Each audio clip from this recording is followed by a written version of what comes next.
الذین یظنون انہم ملاقو ربہم، الذین یظنون انہم ملاقو ربہم، جنہیں یہ یقین ہے کہ انہیں اپنے رب سے ملاقات کرنی ہے، جیسا کہ میں نے شروع میں توجہ دلائی تھی، وبالآخرۃ ہم یوقنون، یہ ایمان بالآخرت ہے جو انسان کو سیدھا رکھتا ہے عمل کے میدان میں۔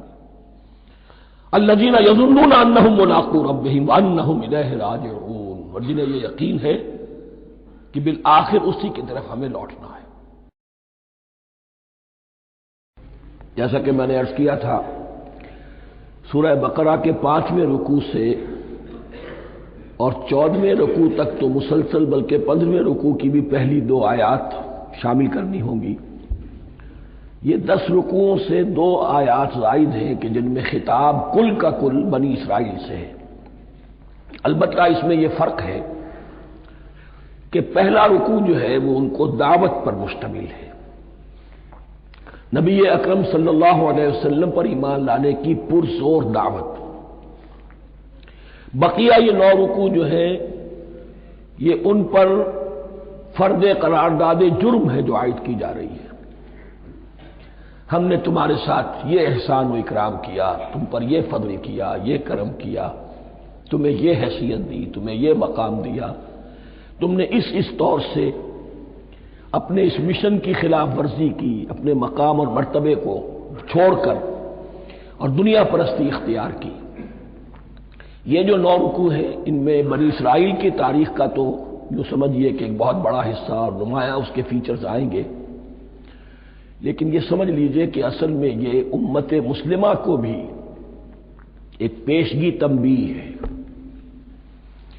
کہ کوئی مسلمان امت جب بگڑتی ہے تو یہ چیزیں اس میں آ جاتی ہیں۔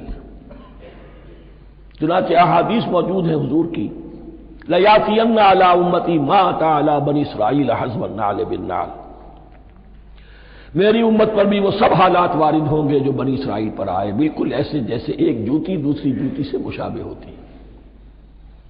ایک اور حدیث میں فرمایا لَتَتَّبِعُنَّ سُنَنَ مَن قَبْلِكُمْ، تم لازماً اپنے سے پہلوں کی پیروی کرو گے۔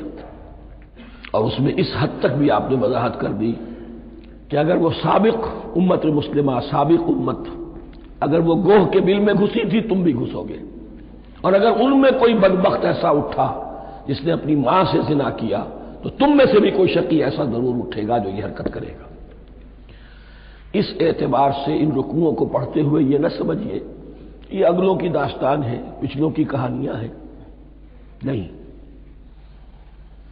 خوش طرح باشد کے سر دل برا، گفت آیت در حدیث دیگراں، یہ ہمارے لیے ایک آئینہ ہے اور ہمیں ہر مرحلے پر سوچنا ہوگا، درو بینی کرنی ہوگی، انٹروسپیکشن، کہ کہیں اسی گمراہی میں ہم مبتلا تو نہیں، دیکھتے جائیے گا۔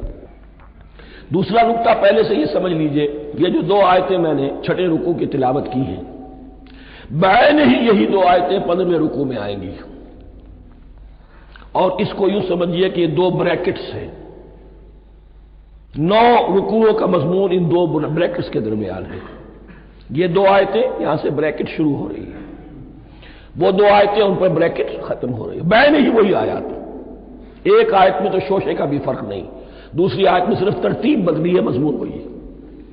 اس کے مابین جو کچھ ہے، اس سے باہر یہ جو 5واں رکوع تھا اس کے مضامین گویا کہ ضرب کھا رہے ہیں بریکٹ کے اندر کے سارے مضامین سے۔ یہ حساب کا بہت ہی عام فہم سا قاعدہ ہے، بریکٹ کے باہر کوئی رقم لکھی ہوئی ہے جس کے بعد کوئی جمع یا تفریق اگر نہیں ہے تو وہ ضرب کھائے گی، بریکٹ کے اندر جتنی بھی ویلیوز ہیں ان کے ساتھ ضرب کھائے گی۔ تو گویا کہ ہر قدم پر حضور پر دعوت، ایمان لانے کی دعوت اس پورے معاملے میں موجود ہے، اس لیے کہ اس میں بعض آیتیں ایسی آ گئی ہیں، ایک زیادہ نمایاں ایک کم نمایاں، جن سے کچھ لوگوں کو بغالتا ہوا یا کچھ لوگوں نے فتنہ پیدا کیا جان بوجھ کر۔ یہ فتنہ ایک بار پیدا ہوا تھا اکبر کے زمانے میں دین الہی کی شکل میں، کہ صرف خدا کو مان لینا، آخرت کو مان لینا اور نیک اعمال کرنا نجات کے لیے کافی ہے، کسی رسول پر ایمان لانا ضروری نہیں ہے۔ یہ صوفیہ میں بھی یہ فتنہ بہت بڑے پیمانے پر آیا، مسجد مندر ہکڑو نور، مسجد میں اور مندر میں ایک ہی نور ہے، سب مذاہب ایک ہی ہے۔ سارا فرق جو ہے شریعتوں کا ہے، عبادت کے ظاہری شکل کا ہے، وہ ہے رسولوں سے متعلق۔ رسولوں کو بیچ میں سے نکال دیجئے تو یہ دین الہی رہ جائے گا، اللہ کا دین۔ اتنا بڑا فتنہ تھا کہ جب ہندوستان میں سیاسی اعتبار سے، حکومت کے اعتبار سے مسلمانوں کا اقتدار چوٹی پر تھا، کلائمیکس پر، اکبر اعظم، اس وقت یہ دین الہی کا فتنہ اٹھا کہ دین محمدی کا اب دور ختم ہو گیا، وہ 1000 سال کے لیے تھا، 1000 سال پورے ہو گئے، اب الف ثانی ہے، دوسرا 1000 سال ہے، اس کے لیے نیا دین ہے، اسے دین اکبری بھی کہا گیا اور دین الہی بھی کہا گیا۔ اور اس میں ایک آیت آئے گی جس سے استدلال کیا ہے کچھ لوگوں نے۔ اس صدی میں پھر یہ فتنہ اٹھا تھا گاندھی کے فلسفے کے ذریعے سے، اور ایک بہت بڑا نابغہ انسان مسلمانوں میں سے، بہت بڑا نابغہ، جینیس، ابوالکلام آزاد، وہ بھی اس فتنے کا شکار ہو گیا۔ متحدہ قومیت، چنانچہ گاندھی اپنی پرارتھنا میں کچھ قرآن کی تلاوت بھی کراتا تھا، کچھ گیتا بھی پڑھواتا تھا، کچھ اپنشدوں سے، کچھ بائبل سے، کچھ گرو گرنتھ سے، معلوم ہو یہ سب ٹھیک ہے، سب ایک ہے، سب لوگوں کو ایک ہونا چاہیے، ایک قوم ہونا چاہیے، مذہب تو انفرادی معاملہ ہے، کوئی مسجد میں چلا جائے، کوئی مندر میں چلا جائے، گردوارے میں چلا جائے، کوئی چرچ میں چلا جائے، کوئی سینیگاگ میں چلا جائے، کیا فرق واقع ہوتا ہے؟ اس کا توڑ یہی ہے کہ سمجھ لیجئے یہ جو 7 آیتیں ہیں 5ویں رکوع کی، یہ ہے بریکٹ کے باہر، اور یہ ضرب کھا رہی ہے مسلسل۔ اس بریکٹوں کے درمیان جتنی بھی مضمون آ رہا ہے وہ سب ان کے تابع ہوگا، گویا کہ جہاں تک حضور پر ایمان لانے کا معاملہ ہے وہ انڈرسٹوڈ سمجھا جائے گا، مقدر سمجھا جائے گا ہر مرحلے پر ان 2 بریکٹوں کے مابین۔ اب چلیے بسم اللہ۔ یا بنی اسرائیل اذکروا نعمتی التی انعمت علیکم وانی فضلتکم علی العالمین، اے اسرائیل کی اولاد، یاد کرو میرے اس انعام کو جو تم پر ہوا، اس کی وضاحت میں کر چکا ہوں، لیکن یہاں جو الفاظ آ رہے ہیں بہت زوردار، وَأَنِّي فَضَّلْتُكُمْ عَلَى الْعَالَمِينَ، میں نے تمہیں فضیلت عطا کی تمام جہانوں پر۔ یہاں ایک قاعدہ نوٹ کر لیجئے، عربی نحو کا قاعدہ یہ ہے کہ کہیں ظرف جس میں کوئی شے ہے، ظرف کی جمع لے لیتے ہیں، مراد ہوتا ہے مظروف، ظرف کے اندر جو شے ہے اس کی جمع۔ تمام جہانوں پر فضیلت، کیا فرشتوں پر بھی فضیلت؟ نہیں، جہان والوں پر، تمام اقوام عالم پر تمہیں فضیلت عطا کی، یہ مطلب ہے اس کا۔ تمام عالموں پر، تمام جہانوں پر، یعنی تمام جہان والوں پر، اس انسان عالم انسانیت کے اندر جتنے بھی مختلف گروہ ہیں، نسلیں ہیں، طبقات ہیں، ان میں فضیلت۔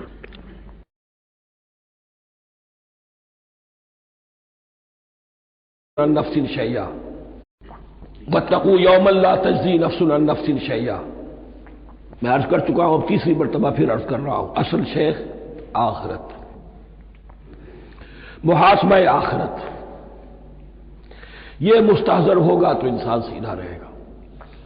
کس میں کمزوری آ جائے، ضعف آ جائے، تو باقی ایمان باللہ، ایمان بالرسالت، یہ نہ معلوم کیا کیا شکلیں اختیار کر لیں۔ دیکھیے اس آیت کے اندر 4 اعتبارات سے محاسبہ آخرت کا زور ہے۔ واتقوا یوما، ڈرو اس دن سے، لا تجزی نفس عن نفس شیئا، جس دن کوئی جان کسی دوسرے کے کام نہ آ سکے گی، ولا يقبل منها شفاعہ، اور نہ کسی سے کوئی سفارش یا شفاعت قبول کی جائے گی، کیٹیگوریکل ڈینائل، ولا يؤخذ منها عدل، نہ کسی سے فدیہ قبول کیا جائے گا، ولا هم ينصرون، اور نہ انہیں کوئی مدد مل سکے گی۔ ہم نے طرح طرح کے عقیدے، شفاعت باطلہ کا تصور، اہل عرب سمجھتے تھے ہمیں یہ فرشتے جو ہے خدا کی بیٹیاں ہیں، یہ لات اور منات اور عزا، ہم نے ان کے بت بنا رکھے ہیں، پوچھتے ہیں یہ اپنے ابا جان سے اللہ کی بیٹیاں ہیں نا، لاڈلی بیٹیاں، چھڑا لیں گے ہمارے ہاں بھی تصور ہے اولیاء اللہ چھڑا لیں گے۔ یا شفاعت باطلہ، خود حضور کی شفاعت کے بارے میں جو غلط تصورات ہیں، ایک شفاعت حقہ ہے اس کی وضاحت کا یہ موقع نہیں ہے. وہ آیت الکرسی پہ جب ہم پہنچیں گے انشاءاللہ تعالیٰ اسی سورہ مبارکہ میں تو اس کی وضاحت بھی ہوگی. یہ سارے جو ہم نے جو گھڑ رکھے ہیں خیالات ان کی نفی اس آیت کے حوالے سے کی. واتقوا یوما لا تجزی نفس عن نفس شیئا، کوئی انسان دوسرے انسان کے کام نہیں آ سکے گا. ولا يقبل منها شفاعۃ، کسی جان کی طرف سے کوئی سفارش قبول نہیں ہوگی. ولا يؤخذ منها عدل، نہ کوئی فدیہ قبول کیا جائے گا. ولا هم ينصرون، نہ انہیں کوئی مدد مل سکے گی.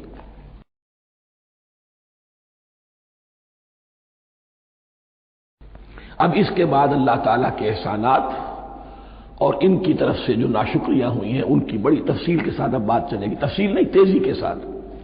یہ واقعات کئی 100 برس کے ہیں، لیکن ایک تو یہ کہ ان کی تفاصیل مکی صورتوں میں آ گئی ہیں. سب سے زیادہ سورہ اعراف میں ملے گی اور بھی کئی صورتوں میں آپ کو مل جائے گی. یہاں پر تو پے بپے جیسے کہ ایک قرارداد جرم کسی پر کی جاتی ہے تو اس میں سب گنوائے جاتے، تم نے یہ کیا یہ کیا یہ کیا. وَإِذْ نَجَّيْنَاكُم مِّنْ آلِ فِرْعَوْنَ، اور ذرا یاد کرو جب کہ ہم نے تمہیں نجات دی تھی فرعون کی قوم سے. یسومونکم سوء العذاب، وہ تمہیں بدترین عذاب میں مبتلا کیے ہوئے تھے. یذبحون ابناءکم ویستحیون نساءکم، تمہارے بیٹوں کو ذبح کر ڈالتے تھے اور تمہاری عورتوں کو زندہ رکھتے تھے. عورتیں تو پھر ان کے کام آتی تھی، گھر میں کام کاج کے لونیاں بنتی تھی، گھروں میں ڈال دیتے تھے. لیکن لڑکوں کو، اور یہ 2 موقع پر ہوا ہے بنی اسرائیل کے ساتھ. یہ بعد میں انشاءاللہ اس کی تفصیل آئے گی. وفی ذالکم بلاء من ربکم عظیم، اور یقیناً اس میں تمہارے رب کی طرف سے تمہارے لیے بڑی آزمائش تھی.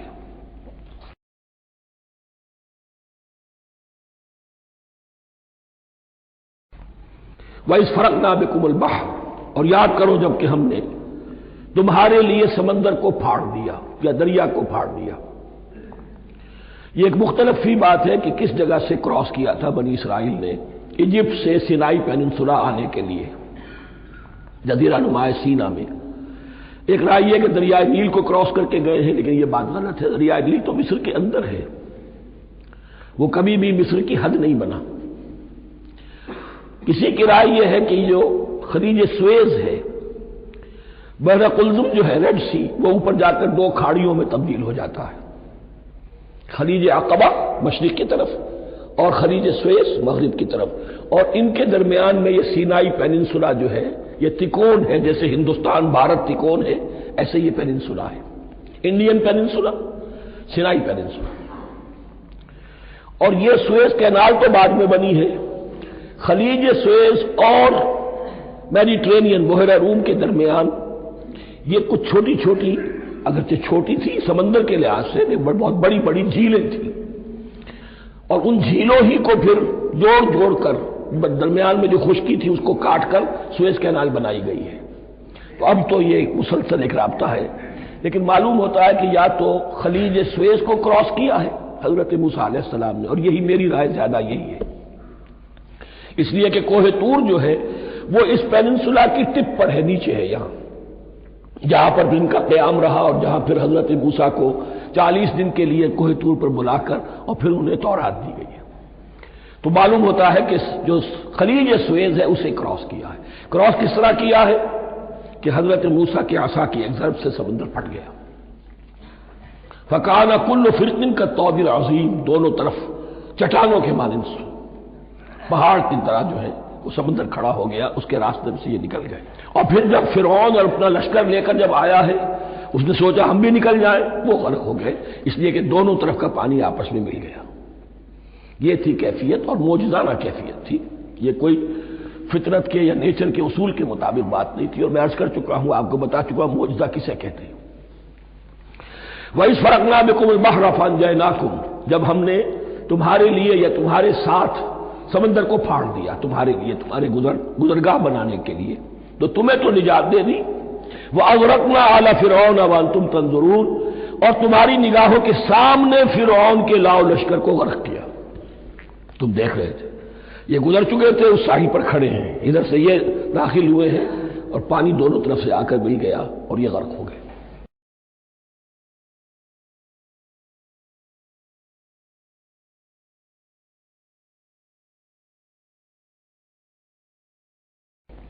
وَإِذْ وَعَدْنَا مُوسَىٰ 40 لَيْلَةً، اور یاد کرو پھر جب کوہ طور پر ہم نے موسیٰ کو 40 دن کے لیے بلایا. ثُمَّ اتَّخَذْتُمُ الْعِجْلَ، ان کی غیر حاضری میں تم نے بچڑے کی پرستی شروع کر دی، اسے معبود بنا لیا.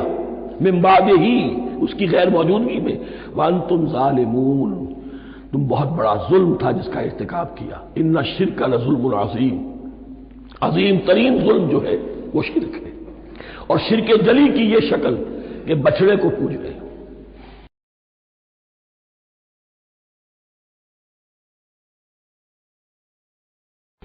ثم عفونا عنکم من بعد ذلک، پھر ہم نے تمہیں اس کے بعد بھی معاف کیا. یہ ہمارا کرم رہا ہے، ہماری رحمت رہی. من بعد ذلک لعلکم تشکرون، تاکہ تم شکر کرو. وَإِذْ آتَيْنَا مُوسَى الْكِتَابَ وَالْفُرْقَانَ لَعَلَّكُمْ تَهْتَدُونَ، اور یاد کرو جب کہ ہم نے موسیٰ کو کتاب اور فرقان عطا فرمائی. یہ فرقان حق اور باطل کے درمیان فرق کر دینے والی چیز.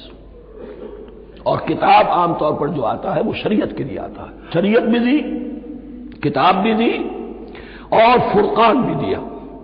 لعلکم تہتدون، تاکہ تم ہدایت پاؤ. وَإِذْ قَالَ مُوسَىٰ لِقَوْمِهِ، اور یاد کرو جب کہ کہا تھا موسیٰ نے اپنی قوم سے، یا قوم انکم ظلمتم انفسکم باتخاذکم العجل، اے میری قوم کے لوگوں، یقیناً تم نے اپنے اوپر بڑا ظلم کیا ہے بچڑے کو معبود بنا کر. فتوبوا الی بارئکم، پس توبہ کرو اپنے پروردگار، اپنے خالق کی جناب میں. باری اللہ تعالیٰ ہے. باری فاقتلوا انفسکم، تو قتل کرو اپنے آپ کو. یہ چیز جو ہے تورات میں تفصیل سے آئی ہے، قرآن میں نہیں ہے. اسی اعتبار سے میں نے آپ کو بتایا تھا کہ تورات کا مطالعہ اس اعتبار سے مفید ہے کہ بہت سے واقعات جن کا قرآن میں ذکر ہے، اجمالاً اشارہ ہے، اس کی تفصیل کے لیے ہمیں تورات سے رجوع کرنا پڑتا ہے. ورنہ یہ کہ اس آیت کا صحیح مفہوم واضح نہیں ہوگا. فاقتلوا انفسکم، اپنے آپ کو قتل کرو، کیا مانی؟ یہ قتل مرتد کی سزا ہے. وہاں معلوم ہوتا ہے کہ حضرت موسیٰ نے یہ حکم دیا. 12 قبیلے تھے، ہر قبیلے میں سے کچھ لوگوں نے یہ کفر اور شرک کیا، باقی لوگوں نے نہیں کیا. انہیں حکم دیا گیا کہ اپنے قبیلے کے لوگ ان کو قتل کریں جو ان کے قبیلے میں سے اس کفر کے مرتکب ہوئے. انفسکم سے مراد یہ اپنے قبیلے کے لوگوں کو تم قتل کرو. اس لیے کہ قبائلی زندگی جو ہوتی ہے آپ کو معلوم ہے، اس میں کوئی اور قبیلہ ہاتھ لگا دے تو قبائلی عصبیت بھڑک اٹھے گی. 70,000 یہودی قتل ہوئے. اس سے بڑی توبہ اور ممکن نہیں، اس سے بڑا پرج. کسی بھی آئیڈیولوجیکل پارٹی کے اندر پرج بہت ضروری ہوتا. کچھ لوگ آ گئے ایک نظریے کو قبول کر کے، رفتہ رفتہ نظریہ اوجل ہو گیا، کچھ مفادات، کچھ چودراہٹیں، یہ مقدم ہو گئی. اسی سے جماعتیں خراب ہوتی ہیں، غلط راستے پہ پڑ جاتی ہیں، تحریکیں بھٹک جاتی ہیں. تو آئیڈیولوجیکل پارٹی، نظریاتی جماعتیں پرج کرتی رہتی ہیں کہ جو بھی ہمارے نظریے سے ہٹ گئے اب ان کو ہم کاٹ کر علیحدہ کر دیں. اور یہی سے قتل مرتد. تو یہ چیز حدیث میں ہے یا پھر قرآن میں یہاں ہے. اس حوالے سے جو لوگ ہمارے ہاں بعض علماء بھی ہیں، جدید دانشور ہیں، جو قتل مرتد کی جو حد ہے اسلام میں اس کو تسلیم نہیں کرتے. لیکن میرے نزدیک یہ شریعت موسوی کا تسلسل ہے کہ شریعت موسوی کی جس شے کو بدلا نہ گیا ہو، جس کے بارے میں صراحتاً یہ معلوم نہ ہو کہ یہ شے تبدیل کر دی گئی، تو وہ شریعت محمدی کا جز بن گئی. زنا پر رجم کا معاملہ بھی یہی ہے. قرآن مجید میں رجم کی صریح آیت کوئی موجود نہیں ہے، حدیث میں ہے. قرآن مجید میں مرتد کے قتل کے لیے کوئی آیت موجود نہیں ہے، حدیث میں ہے، سنت میں ہے. اور دونوں کی کا جو منبع ہے وہ اصل میں تورات ہے. تو اس بات کو اچھی طرح نقل کر دیجئے. یہ جگہ اکثر لوگ جو ہے یہاں بہت سرسری طور سے گزر جاتے ہیں، یہ بہت اہم ہے. اور اس کے لیے تورات کی طرف رجوع کیجئے. 70,000، 6 لاکھ کل تھے. جب یہ مصر سے نکلے ہیں 6 لاکھ تھے. کتنے عرصے کے بعد پیننسولا پہنچے ہیں، سینائی پیننسولا میں اور طور میں، کچھ اور ان کی تعداد بڑھ گئی ہوگی، لیکن یہ کہ ان میں سے 70 لاکھ کو قتل کیا اپنے ہاتھوں سے۔ ہر قبیلے نے اپنے جو مرتد تھے ان کو اپنے ہاتھ سے قتل کیا۔ فتوبوا الی بارئکم فاقتلوا انفسکم ذالکم خیر لکم عند بارئکم، یہی تمہارے لیے تمہارے رب کے نزدیک بہتر بات ہے۔ فتاب علیکم، تو اللہ نے تمہاری توبہ قبول کر لی۔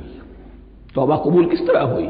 یہ تزکیہ ہوا ہے امت کا کہ ان میں سے جن لوگوں نے اتنی بڑی غلط حرکت کی ہے ان کو کاٹ کر، ذبح کر کے، ان کو قتل کر کے پھینک دیا گیا۔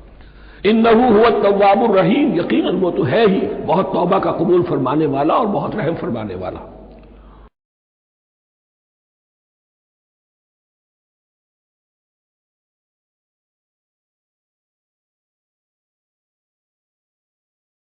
بھائی قلتم یا موسیٰ لن نؤمن لک حتی نری اللہ جہرۃ، ایک اور واقعہ ان کی تاریخ کا۔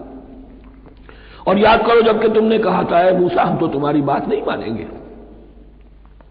ایمان کے بعد جب لام کا حرف آئے تو اس کے معنی صرف تصدیق کے ہوتے ہیں۔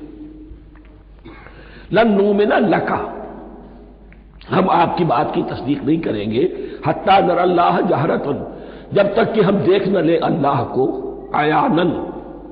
ہمیں کیا پتا اللہ نے یہ کتاب دی آپ کو، آپ تو لے کر آ گئے۔ ہمارے سامنے تو پتھر کی کچھ تختیاں ہیں، اس پہ کچھ لکھا ہوا، کس نے لکھا ہمیں کیا پتا۔ اب دیکھیے ایک حضرت موسیٰ کی خواہش تھی رب ارنی انظر الیک، وہ کچھ اور شے تھی۔ یہ تخریبی ذہن ہے جو یہ کہہ رہا ہے کہ ہم بھی چاہتے ہیں کہ اللہ کو اپنی آنکھوں سے دیکھیں اور معلوم ہو کہ واقعی اس نے یہ کتاب آپ کو دی ہے۔ فاخذتکم الصاعقۃ، تو تمہیں آپ پکڑا ایک بہت بڑی کڑک نے، ایک بہت بڑی کڑک ہوئی اور سب کے سب مردہ ہو گئے۔ وانتم تنظرون، تمہارے دیکھتے دیکھتے ایک کڑک نے تمہیں آ لیا۔